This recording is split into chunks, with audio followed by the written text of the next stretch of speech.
VKR TV VKR voice ఇది నిజం. మళ్ళొక్క మంచి ముచ్చటెత్తుకొచ్చిన ఇది కూడా బాధాకరమైనటువంటి ముచ్చట్నే. నిజంగా దురదృష్టకరం. తెలంగాణ ప్రజలు చేసుకున్నటువంటి దురదృష్టకరం ఇది. దూరం అవుతున్న దూర విద్య అంటే ఓపెన్ యూనివర్సిటీ దూరం అవుతోంది. ఎందుకు దూరం అవుతోంది? కోర్సుల నిర్వహణలో తీవ్ర జాప్యం, నిర్ణీత కాల వ్యవధిలో పూర్తి కాని విద్య, పోటీ పరీక్షల విద్యార్థులు ఉద్యోగులకు తీరని నష్టం. దూర విద్యా కేంద్రాలపై సర్వత్రా విమర్శలు వస్తున్నా ప్రభుత్వాలు పట్టించుకోవడం లేదనే ఆరోపణలు ఉన్నాయి. కంప్యూటర్లలో డేటా తప్పిదాల ఫలితంగా విద్యార్థులు తీవ్ర ఇబ్బందులకు ఎదుర్కొంటున్నారు.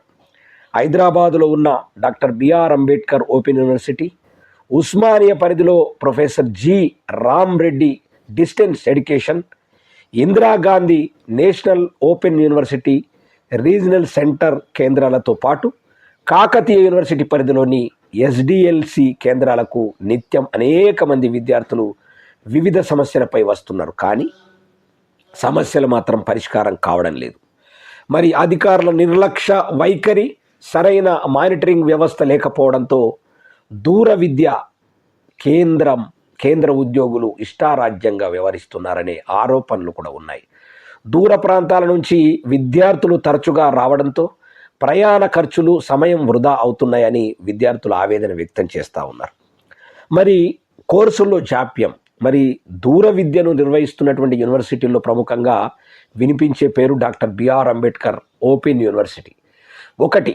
ఇక్కడ అధికారుల నిర్లక్ష్య కారణంగా 2 ఏళ్లలో పూర్తి కావలసినటువంటి పీజీ కోర్సులకు 3 ఏళ్ల సమయం పడుతుందనే ఆరోపణలు ఉన్నాయి. కోర్సు పూర్తి అయిన మార్కుల మెమోలు, ఇతర సర్టిఫికెట్లు రావడానికి మరో ఏడాది తీసుకుంటున్నారనే విమర్శలు ఉన్నాయి. ఈ క్రమంలో విద్యార్థులు పోటీ పరీక్షలు, ఉద్యోగులు ప్రమోషన్స్ వంటి వాటిల్లో తీవ్రంగా నష్టపోతున్నారు. ఇక తెలిసి తెలియక ప్రవేశాల సమయంలో ఏదైనా చిన్న తప్పు దొర్లితే దాన్ని సరిదిద్దడానికి మరో 3 ఏళ్లు పడుతుందని విమర్శలు ఉన్నాయి.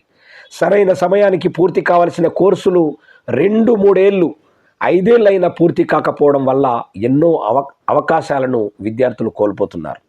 ఉదాహరణకు 2023లో బిఎల్ఐసి ఏడాది కోర్సు 2024 నాటికి పూర్తి కావాలి. కానీ 2025 ఏడాది వచ్చినా ఇప్పటికీ 2వ సెమిస్టర్ పూర్తి కాలేదు. ఈ లెక్కన కోర్సు పూర్తికి మార్కుల మెమోలకు అదనంగా ఏడాది నష్టపోతున్నారు. మరి పుస్తకాల పరిస్థితి సరే. మరి అంబేద్కర్ ఓపెన్ యూనివర్సిటీలో దూర విద్యను అభ్యసించాలంటే రావాల్సింది చదువు కాదు, జీవితానికి సరిపడే ఓపిక అనే నానుడు ఉంది. ఎందుకంటే వీరి వ్యవహార శైలి అదే తీరుగా ఉన్నది. మరి యూనివర్సిటీలు, స్టడీ సెంటర్లు, రీజనల్ సెంటర్ల నిర్లక్ష్య ధోరణి కారణంగా కోర్సులు పూర్తి కాకపోవడం వారి వ్యవస్థగత లోపాలేనని పలువురు విద్యార్థులు ఆరోపిస్తున్నారు. కోర్సులో ప్రవేశం పొందిన తర్వాత పుస్తకాలు ఇవ్వడానికి ఏడాది చివరి సమయం పడుతుంది. దీంతో విద్యార్థులు పుస్తకాలు ఎప్పుడు తీసుకోవాలి, ఎప్పుడు చదువుకోవాలని అధికారులను నిలదీస్తే ప్రింట్ కోసం సమయం పడుతుందని దాటవేసే సమాధానం చెబుతున్నారు. మరి 4 నెలలుగా తిరుగుతున్న అంబేద్కర్ ఓపెన్ యూనివర్సిటీలో రీఅడ్మిషన్ కోసం 4 నెలలు తిప్పించుకున్నారు. కానీ స్టడీ సెంటర్లో అడిగితే టోల్ ఫ్రీ నెంబర్కు ఫిర్యాదు చేయమన్నారు. ఎన్నిసార్లు చేసినా జవాబులు రాలేదు. దీంతో హైదరాబాద్లోని అంబేద్కర్ ఓపెన్ యూనివర్సిటీకి పలుమార్లు రావాల్సి వచ్చింది. అయినా సమస్య పరిష్కారం కాలేదు. అధికారుల మధ్య సమన్వయ లోపం కారణంగా రీఅడ్మిషన్ అవ్వలేదు.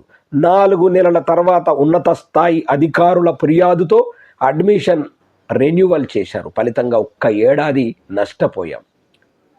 ఒక బాధితుడు, తుర్కా ఐలేష్ అని ఒక బాధితుడు, ఒక విద్యార్థి చెప్పినటువంటి మాట.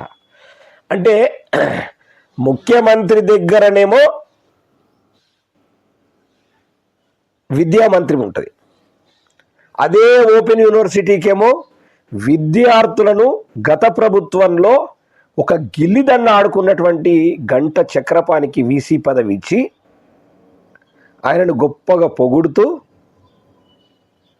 అంటే దోస్తాను ఉండబట్టి ఫ్రెండ్స్ అట వాళ్ళు, ఫ్రెండ్స్ ఉండబట్టి గంట చక్రపాణికి, అంటే నీచుడైనా అలాంటి పదవి ఇచ్చి ఇలా గంట చక్రపాణిని వీసీగా పెట్టి మరి గివన్ ఏంటి? 14 నెలల దేశమైంది మీరు అధికారంలోకి వచ్చి విద్యాలయాలను పట్టించుకున్నటువంటి పాపాన పోలేదు. ఇక గంట చక్రపాణిని పెడితే గంట కొట్టుకుంటుంటాడు తప్ప ఆయన చేసేది ఏమీ ఉండదు. గత ప్రభుత్వంలో 10 ఏళ్ల పాలనలో ఆయన చేసినటువంటి విధానం విద్యార్థులకు తెలుసు. ఈ విద్యార్థులకు నిజంగా బడుగు బలహీన వర్గాల్లో పుట్టి బడుగు బలహీన వర్గాల పిల్లలతో ఆట ఆడుకుంటున్నటువంటి గంట చక్రపాణికి ఇవ్వడం అనేటటువంటిది నిజంగా ముఖ్యమంత్రికి చేతులెత్తి నమస్కరించాల.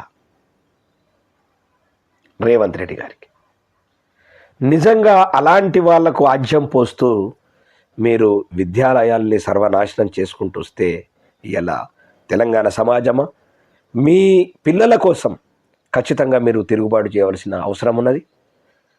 మన జాతిలో పుట్టినటువంటి వ్యక్తే మన జాతి విద్యార్థులకు అన్యాయం చేస్తున్నటువంటి తీరును కూడా మీరు ఒక్కసారి గమనించాలని చెప్పేసి వీకేఆర్ టీవీ కోరుతా ఉంది.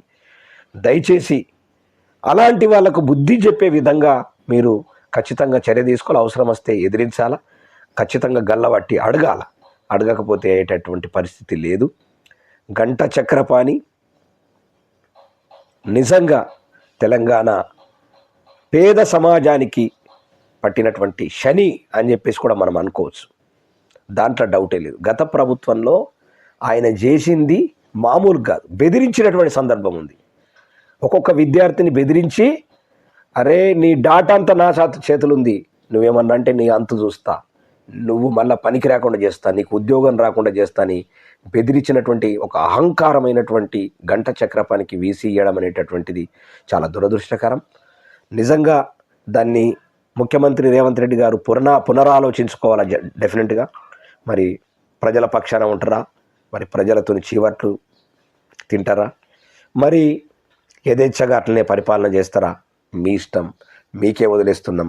మరి మా చేతులైతే మాట్లాడడం మాత్రం మాకు రాదు, ప్రజలను మోటివేట్ చేస్తాం. డెఫినెట్గా ప్రజలతోనే మీకు సరి అయినటువంటి సమాధానం చెప్పేటటువంటి పరిస్థితి మాత్రం డెఫినెట్గా రానిచ్చుకోవద్దు.